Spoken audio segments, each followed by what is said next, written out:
সালামুন আলাইকুম বন্ধুরা।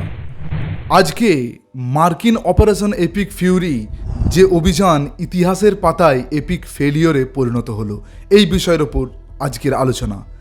তো বন্ধুরা, স্বাগতম আজকের ভিডিওতে। আমরা কথা বলবো মধ্যপ্রাচ্যের সেই যুদ্ধ নিয়ে, যে যুদ্ধ পৃথিবীর একমাত্র মহাশক্তিকে তার সামরিক, কূটনৈতিক ও নৈতিক সব দিক থেকেই কার্যত ফেলিওর অবস্থায় ফেলে দিয়েছে।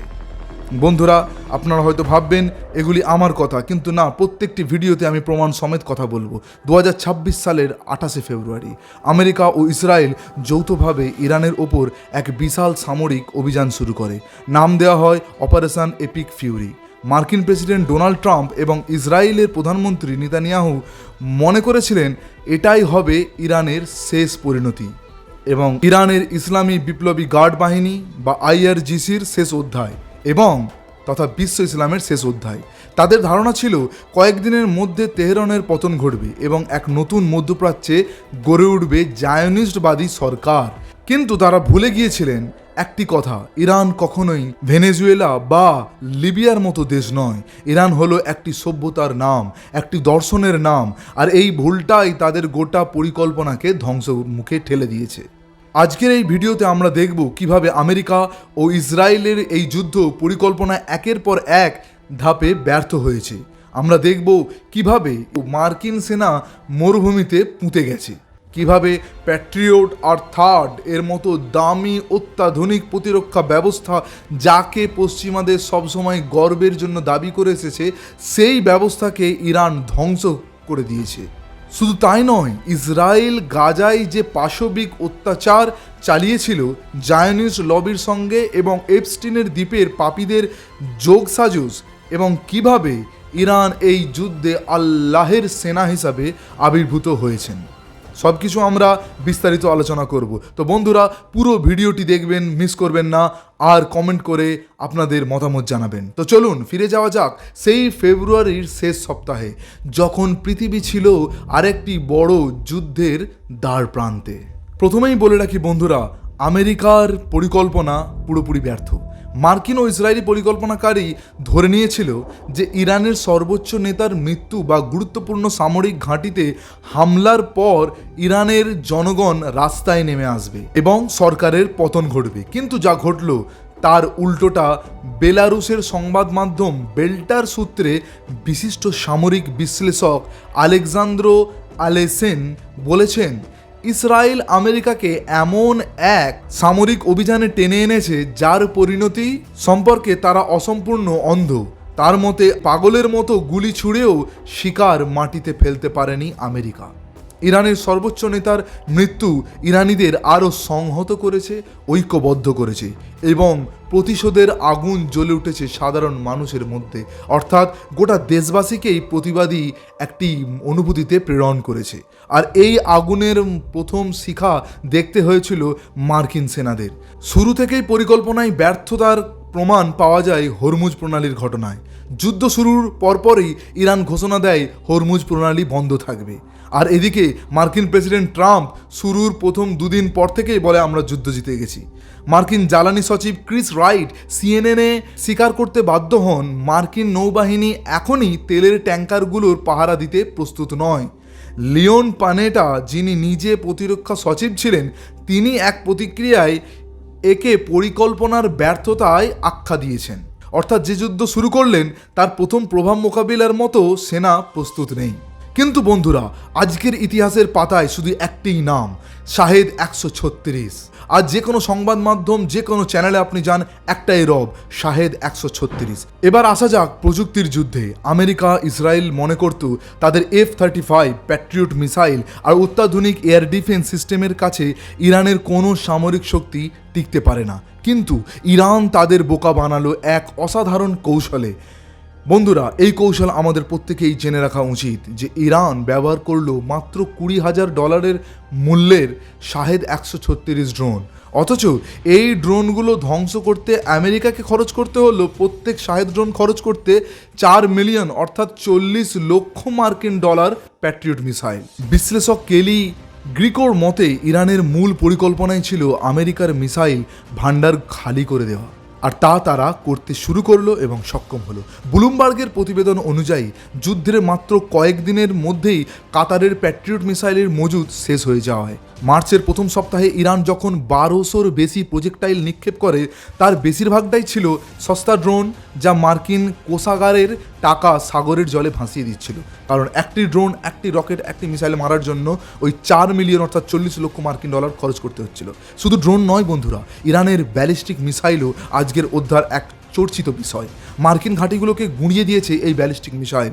14 মার্চ আইআরজিসির সত্যিকারের প্রতিশ্রুতি 4 অভিযানের সংযুক্ত আরব আমিরাতের আল ধাফরা ঘাঁটি এবং বাহরাইনের শেখ ইসা ঘাঁটিতে এমনভাবে হামলা চালায় যে ঘাঁটির প্যাট্রিয়ট রাডার, কন্ট্রোল টাওয়ার, বিমানের hanger, third anti missile system এবং জ্বালানি ট্যাঙ্কার সমস্ত কিছু পুরোপুরি রূপে ধ্বংস হয়ে যায় এবং সেইগুলিকে মধ্যপ্রাচ্যের খবরের সংবাদ মাধ্যম স্বীকার করে। মার্কিন সেনা প্রত্যাহারের গল্প শুরু হয়। এবার চারিদিকে রব ওঠে, আর নয় ইরানের সাথে, এবার মার্কিন সেনা তুলে নেওয়া হোক। এবার আসা যাক সবচেয়ে বড় ব্যর্থতার দিকে, সেনা প্রত্যাহার এবং ঘাঁটি ধ্বংস। আমেরিকা ইরানের ওপর হামলা চালানোর জন্য মধ্যপ্রাচ্যের বিভিন্ন দেশে তার ঘাঁটি ব্যবহার করেছিল। সৌদি আরব, সংযুক্ত আরব আমিরাত এবং কাতার, কুয়েত, ইরাক, জর্ডান, সব জায়গাতেই মার্কিন ঘাঁটি ছিল। কিন্তু ইরানের জবাব ছিল সোজা। আমাদের ওপর আক্রমণের জন্য যে দেশ তাদের ভূমি ব্যবহার করতে দিয়েছে, তাদের ঘাঁটিও আমাদের শত্রু ঘাঁটি। রাশিয়ার ঐতিহাসিকবিদ, রাজনৈতিক বিশ্লেষক নিকোলাই প্লাটোস্কিন বলেছেন, ইরান তাদের হামলার ধরন এতটাই কূটনৈতিকভাবে বেছে নিয়েছে যে তারা সৌদি আরব, সংযুক্ত আরব আমিরাত, বাহরাইন, কাতার, কুয়েত, জর্ডান, ইরাক, সমগ্র মার্কিন ঘাঁটি যেখানে যেখানে আছে আরব দেশগুলোতে একের পর এক লক্ষ্য বস্তুতে পরিণত করেছে এবং সঠিক টার্গেটে তারা হামলা করতে সক্ষমও হয়েছে। মার্কিন সেনারা মারা যাচ্ছে কুয়েতে, সৌদি আরবে এবং ইরাকের 6 জন বিমান সেনা নিহত হয়েছিল তাদের একটি ট্যাঙ্কার বিমান বিধ্বংস হওয়ার পর। ধীরে ধীরে মার্কিন বাহিনী ঘাঁটি ছেড়ে পালাতে শুরু করে। ইরাক থেকে মার্কিন বাহিনীর পুরোপুরি প্রত্যাহার হতে থাকে, যা মধ্যপ্রাচ্যে আমেরিকার উপস্থিতির জন্য এক ঐতিহাসিক পরাজয়। আর ওদিকে ট্রাম্প হাততালি বাজিয়ে চলেছে আর বলে চলেছে, আমি জিতে গেছি। কিন্তু বন্ধুরা, পুরো বিশ্ব দেখছে ইসরায়েলের আয়রন ডোম কিভাবে এই যে একটি হাইপ বানিয়ে রাখা হয়েছিল সেটি ধ্বংস হলো। ইসরায়েলের অবস্থা আরও শোচনীয়। তাদের অভিজাত গোয়েন্দা সংস্থা মোসাদের শীর্ষ কর্মকর্তারা একে একে নির্মূল হতে থাকে। ইরানের হামলায় ইসরায়েলের বিমান ঘাঁটি, সামরিক স্থাপনা এবং এমনকি তাদের আয়রন ডোম ব্যবস্থার বড় অংশ ধ্বংস হয়ে যায়। কিন্তু ইসরায়েলের ব্যর্থতার সবচেয়ে বড় উদাহরণ হলো তাদের নৈতিক পতন। গাজায় ইসরায়েলি সেনারা যে বর্বরতা চালিয়েছিল তার নজির পৃথিবীর ইতিহাসে বিরল। তুর্কির আনাদোলু এজেন্সির এক প্রতিবেদন অনুযায়ী ইসরায়েলি সেনারা গাজার মাগাজি শরণার্থী শিবিরে মাত্র 18 মাস বয়সী এক শিশু করিমকে ধরে এনে তার পায়ে সিগারেট দিয়ে পুড়িয়ে জখম করে দেয়। তার বাবা ওসামাকে জিজ্ঞাসাবাদের সময় তারা শিশুটিকে নির্যাতন করে যাতে বাবা জবাবদিহি করতে বাধ্য হয়। এই রকম বর্বরতার শিকারের মধ্যে 1 বছর বয়সী শিশুর ওপর এই পাশবিকতা শুধু ইসরায়েলি সেনাদের নয়, পুরো জায়নিস্ট লবির মুখোশকে উন্মোচন করে দিয়েছে। এবং এই জায়নিস্ট লবির সঙ্গেই জড়িয়ে আছে জেফরি এপস্টিন নাম। যেসব পাপি এপস্টিনের দ্বীপে শিশু পাচার ও নির্যাতনের সাথে জড়িত ছিল, তারাই আজ ইসরায়েলকে অস্ত্র দিয়ে সহায়তা করেছে ইরানের বিরুদ্ধে যুদ্ধ চালানোর জন্য। তো বন্ধুরা দেখুন, একদিকে যুদ্ধ করছে আল্লাহের সেনা, সত্যের সন্ধানীরা, সত্যের পথের পথিকরা, একদিকে বর্বরতার সেনারা। কূটনীতির কবর এবং রিজিম চেঞ্জের শেষ অধ্যায়। বন্ধুরা, প্রথমে ট্রাম্প বলেছিল এবং আমেরিকা সরকার অ্যানাউন্স করেছিল কি যে আমরা রিজিম অর্থাৎ ইরানের শাসন ব্যবস্থা বদলে দেবো। আমেরিকা ও ইসরায়েল আরেকটি জায়গায় ব্যর্থ হয়েছে, সেটা হলো কূটনীতি। যুদ্ধ শুরুর আগে ওমান ও জেনেভায় ইরানের সঙ্গে পরোক্ষ আলোচনা চলছিল। তৃতীয় দফার আলোচনা শেষ হওয়ার মাত্র 48 ঘন্টার মধ্যেই আমেরিকা ও ইসরায়েল যৌথভাবে ইরানের ওপর অবৈধ হামলা চালিয়ে দেয়। যে কোনো দেশ যখন কথোপকথন করে, আলোচনা করে, তখন হামলা চালানো অপরাধ। ইরানের পররাষ্ট্র মন্ত্রণালয় স্পষ্ট জানিয়ে দিয়েছিলেন যে তারা আমেরিকার ওপর কোনো আস্থা রাখে না, কারণ আমেরিকা বারবার চুক্তি ভঙ্গ করেছে। ট্রাম্প প্রশাসন 2018 সালে ইরানের পারমাণবিক চুক্তি থেকে বেরিয়ে গিয়েছিল, যদিও চুক্তিটি ছিল বহুকাল অবধি চলার জন্য। আবার 2026 সালেও আলোচনার সময় আক্রমণ করেছে। ওমানের পররাষ্ট্রমন্ত্রী বলেছেন আলোচনার অগ্রগতি হচ্ছিল, কিন্তু ইসরায়েলের চাপেই এই যুদ্ধ শুরু হয়। অর্থাৎ বন্ধুরা, ইসরায়েল আমেরিকাকে টেনে নিয়ে আসে ইরানের উপর হামলা করার জন্য। তার জন্য আলোচনা চলাচলি অবস্থায় এই হামলা হয় এবং সর্বশেষ রিজিম চেঞ্জের লক্ষ্য, অর্থাৎ আমেরিকা ভেবেছিল বোমা পড়লেই ইরানের জনগণ সরকারের বিরুদ্ধে উঠে দাঁড়াবে আর ইসলামিক যে প্রজাতন্ত্র আছে তার বিনাশ হবে। কিন্তু উল্টো হলো, হাজার হাজার ইরানি রাস্তায় নেমে এসেছে। আপনারা দেখেছেন ডেথ টু আমেরিকা স্লোগানে। ট্রাম্প নিজেও এক পর্যায়ে স্বীকার করতে বাধ্য হয়েছে যে রিজিম চেঞ্জ হয়নি, অর্থাৎ সরকার বদল হয়নি, বরং ইরান আরও আগ্রাসী হয়ে উঠেছে এবং পাওয়ারফুল হয়ে উঠেছে। এ কথাটি ট্রাম্প নিজে স্বীকার করে। কিন্তু বন্ধুরা, আমাদেরকে এখানে বুঝতে হবে ইরান আল্লাহের সেনা এবং মুসলিম উম্মতের আশা। কেন? ইরানের এই সংগ্রাম কেবল একটি দেশের আত্মরক্ষার লড়াই নয়, এটি জুলুম ও নিপীড়নের বিরুদ্ধে দাঁড়ানোর লড়াই। আইআরজিসি ইসলামিক বিপ্লবের গার্ড বাহিনীকে ইরানের মানুষ আজ আল্লাহের সেনা হিসাবে দেখেন, কারণ তারাই এই যুদ্ধে আমেরিকার মতো শয়তানি শক্তির বিরুদ্ধে লড়াই করে যাচ্ছে বীরের মতো।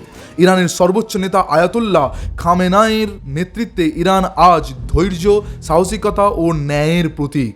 অনেক মুসলিম রাষ্ট্র যেমন সৌদি আরব, সংযুক্ত আরব আমিরাত, বাহরাইন, কুয়েত, যারা আমেরিকাকে নিজেদের ভূমি দিয়ে ঘাঁটি তৈরিতে সহায়তা করেছিল, তাদের জন্য এই যুদ্ধ এক কলঙ্কের নাম। তারা ইরানের ওপর আক্রমণের প্ল্যাটফর্ম তৈরি করে দিয়েছিল এই আমেরিকা ও ইসরায়েলকে। কিন্তু ইরানের প্রতিরোধ তাদেরও শিক্ষা দিয়েছে যে বিদেশি শক্তির সঙ্গে হাত মেলানো কতটা বিপজ্জনক হতে পারে। তো বন্ধুরা, আমরা আজকের এই ভিডিওর ফলাফল জানব যে 2026 সালের মার্চের শেষে এসে পরিস্থিতি স্পষ্ট হয়ে দাঁড়ায়। এই মুহূর্তে আমেরিকা কয়েক হাজার কোটি ডলার খরচ করে, শত শত সেনা হারিয়ে ফেলে, বিশ্বের চোখের সামনে পরাজয় মেনে নিতে বাধ্য হচ্ছে। এশিয়া টাইমসের বিশ্লেষণ অনুযায়ী এই যুদ্ধ প্রমাণ করে দিয়েছে আমেরিকা আর সেই ইনডিসপেন্সেবল পাওয়ার নয় যেটা এক সময় ছিল। তাদের সামরিক ভান্ডার এশিয়ার প্যাসিফিক অঞ্চল থেকে টেনে মধ্যপ্রাচ্যে ঠেলে দেওয়া হয়েছে, যা চীনকে বিশাল কৌশলগত সুবিধা এনে দিয়েছে। তো বন্ধুরা, আপনারা দেখতে পাচ্ছেন যে ইরান কিভাবে এই যুদ্ধে কৌশলগত, কূটনৈতিক এবং নৈতিকভাবে বিজয়ী এবং জয়ী হচ্ছেন। হরমুজ প্রণালী বন্ধ করে বিশ্ববাজারে তেলের দাম $110 ওপর নিয়ে গিয়ে আমেরিকার জনগণের জীবন দুর্বিষহ করে তুলেছে। অন্যদিকে রাশিয়া প্রতিদিন $150 মিলিয়ন অতিরিক্ত আয় করছে এই তেল সংকট থেকে। আজকে এই যুদ্ধ প্রমাণ করছে সত্য ও ন্যায়ের পথে থাকলে শক্তি যতই বড়ই হোক না কেন, আল্লাহের সেনাদের কাছে পরাজিত হবেই এবং আল্লাহই হলেন সর্বশক্তিমান। ইরানের জনগণ, তাদের সাহসী নেতৃত্ব এবং আইআরজিসির যোদ্ধারা প্রমাণ করেছেন যে জুলুমের বিরুদ্ধে রুখে দাঁড়ালেই জয় আসে। আর এটিই ছিল 1400 বছর আগে ইমাম হুসাইন আলাইহিস সালামের শিক্ষা। গাজায় শিশু হত্যাকারীরা, এপস্টিনের দ্বীপের পাপীরা আর তাদের পৃষ্ঠপোষক আমেরিকা, তারা ইতিহাসের কুখ্যাত অধ্যায় হয়ে থাকবে।